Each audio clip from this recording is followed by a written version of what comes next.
Pernah nggak sih teman-teman merasa kesal sama seseorang, tapi begitu dia bilang maaf, tiba-tiba rasa kesal itu hilang? Atau ketika lagi down, ada yang bilang, kamu hebat, dan mood langsung berubah? Menarik ya, bagaimana satu kata aja bisa mengubah perasaan dan persepsi kita. Ini bukan kebetulan loh. Otak kita memproses kata-kata sebagai stimulus yang bisa mempengaruhi emosi dan cara pandang kita terhadap realitas. Dunia dibentuk oleh kata-kata. Manusia hidup dalam dunia kata. Dari sejak bangun tidur hingga kembali ke peraduan, kita menerima, memproses, dan menyampaikan informasi dalam bentuk bahasa. Setiap kata yang kita ucapkan, dengar, atau pikirkan bukan hanya alat komunikasi, tetapi juga konstruksi kognitif yang membentuk cara kita melihat dunia.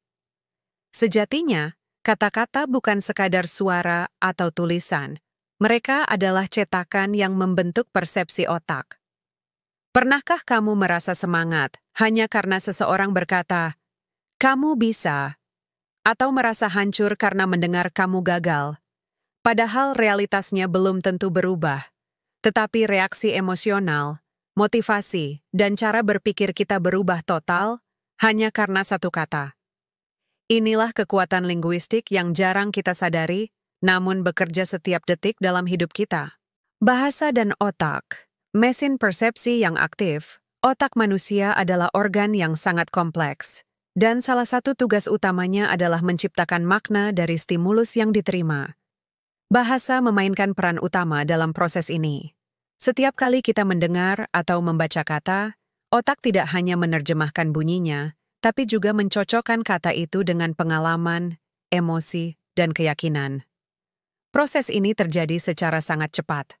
Misalnya, ketika kamu mendengar kata bahaya, sistem limbik di otak langsung aktif, khususnya amigdala, yang bertanggung jawab atas respon terhadap ancaman, denyut jantung bisa meningkat, napas menjadi pendek, dan tubuh bersiap menghadapi sesuatu. Padahal mungkin hanya membaca berita atau pesan singkat.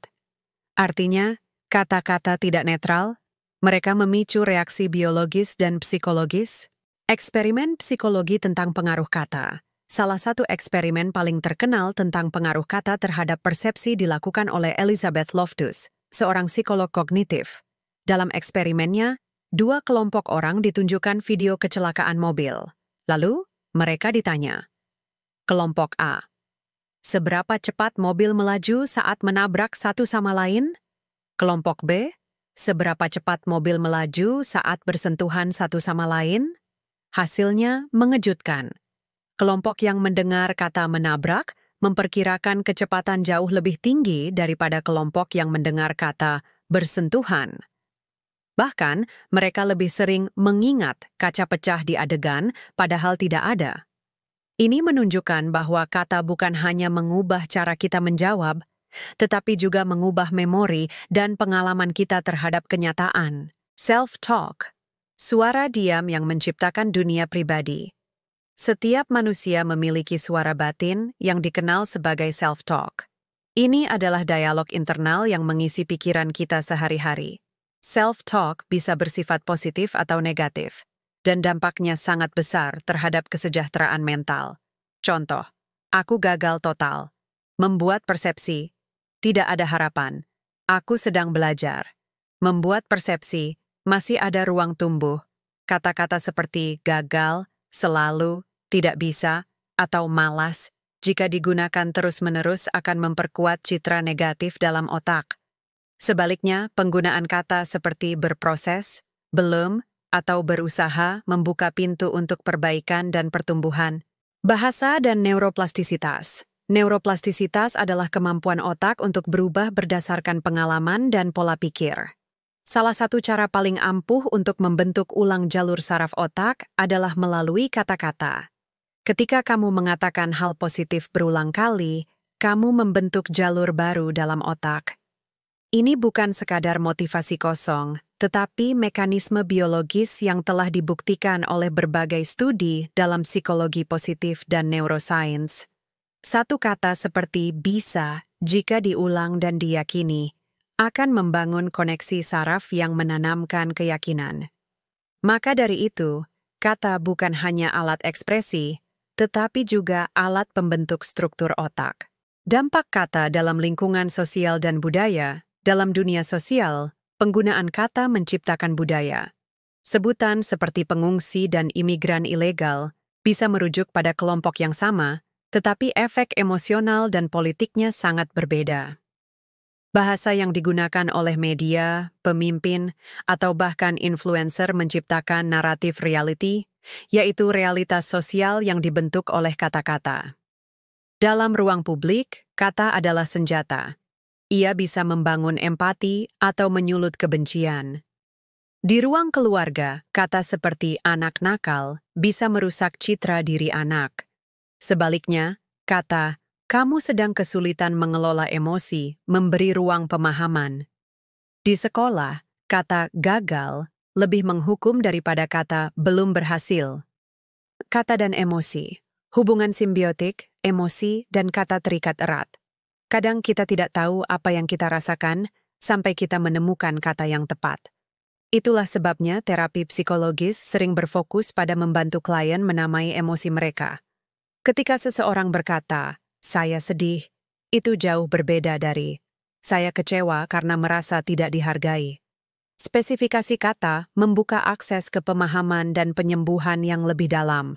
Semakin kaya kosakata emosional seseorang, semakin mampu ia mengelola emosi secara sehat. Ini disebut sebagai emotional granularity, kemampuan membedakan dan menamai berbagai nuansa emosi. Bahaya kata-kata, mikroracun dalam pikiran, tidak semua kata bersifat membangun. Ada kata-kata yang menjadi mikrotoksin atau racun mikro dalam kehidupan sehari-hari. Kata-kata seperti, kamu payah, selalu gagal, kamu nggak akan pernah berubah. Kata seperti ini tidak hanya menyakitkan, tapi bisa menghancurkan harga diri, memperkuat trauma, dan membentuk keyakinan negatif yang menetap. Anak-anak yang tumbuh dalam lingkungan dengan kata negatif cenderung mengalami kesulitan regulasi emosi dan membentuk identitas diri yang sehat. Kata-kata dalam dunia terapi dan penyembuhan. Terapis memahami bahwa pemilihan kata sangat penting dalam proses penyembuhan.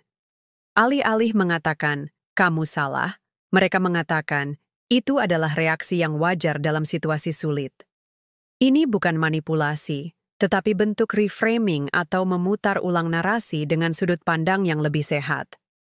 Terapi naratif, misalnya, menggunakan kekuatan cerita dan kata untuk membantu klien membangun kembali identitas dan makna hidup mereka. Satu kalimat seperti, "Kamu punya hak untuk merasa aman," bisa mengubah arah pemulihan seseorang. Kata dan keyakinan diri, membangun atau menghancurkan. Keyakinan diri dibentuk oleh cerita yang kita ulang terus-menerus dalam kepala kita. Dan cerita itu terdiri dari kata-kata. Setiap aku bisa yang kita ulang adalah batu bata kecil yang membangun benteng kepercayaan diri. Namun, satu kata negatif dari orang yang penting bisa menghancurkannya. Contoh, guru berkata, "Kamu nggak punya bakat menggambar." Membuat anak berhenti menggambar selamanya. Sahabat berkata, "Kamu drama banget sih." Membuat seseorang jadi takut mengekspresikan emosi. Itulah mengapa edukasi emosional harus dimulai dengan kesadaran akan bahasa. Transformasi melalui kata. Dari trauma ke kekuatan, banyak penyintas trauma membuktikan bahwa proses penyembuhan dimulai dari menamai luka, lalu perlahan mengubah narasi hidupnya. Kata seperti korban bisa diganti menjadi penyintas. Dari lemah menjadi bertahan. Dari hancur menjadi bangkit. Perubahan satu kata bisa memberi makna baru. Ia mengubah posisi psikologis dari pasif menjadi aktif, dari tidak berdaya menjadi punya kendali. Praktik harian, ubah satu kata, ubah hidupmu. Berikut beberapa latihan sederhana. Ubah kalimat negatif menjadi konstruktif. Aku selalu telat menjadi, aku sedang belajar mengatur waktu. Aku jelek menjadi, aku belum percaya diri. Ganti kata absolut dengan kata nuansa. Aku tidak pernah bisa menjadi. Kadang aku kesulitan. Aku buruk menjadi. Aku sedang berproses. Buat afirmasi pribadi. Aku cukup. Aku boleh berubah. Aku belajar setiap hari. Realitas dimulai dari kata, Dunia luar mungkin tidak selalu bisa kita kendalikan, tapi dunia dalam, pikiran, persepsi, dan cara kita menanggapi, dimulai dari satu kata. Jadi, pilihlah kata dengan bijak. Kata yang kamu ucapkan kepada orang lain. Kata yang kamu izinkan masuk ke pikiranmu. Dan terutama, kata yang kamu ucapkan pada diri sendiri. Karena satu kata bisa menjadi jembatan antara ketakutan dan harapan. Perubahan besar seringkali dimulai dari satu kata kecil. Mungkin. Makanya, mulai sekarang, yuk kita lebih bijak pilih kata-kata. Baik untuk diri sendiri maupun orang lain. Karena satu kata bisa jadi pembuka pintu kebahagiaan, atau malah sebaliknya. Gimana menurut kalian? Share pengalaman kalian di kolom komentar ya. Jangan lupa like dan subscribe untuk konten-konten menarik lainnya. Sampai ketemu di video selanjutnya.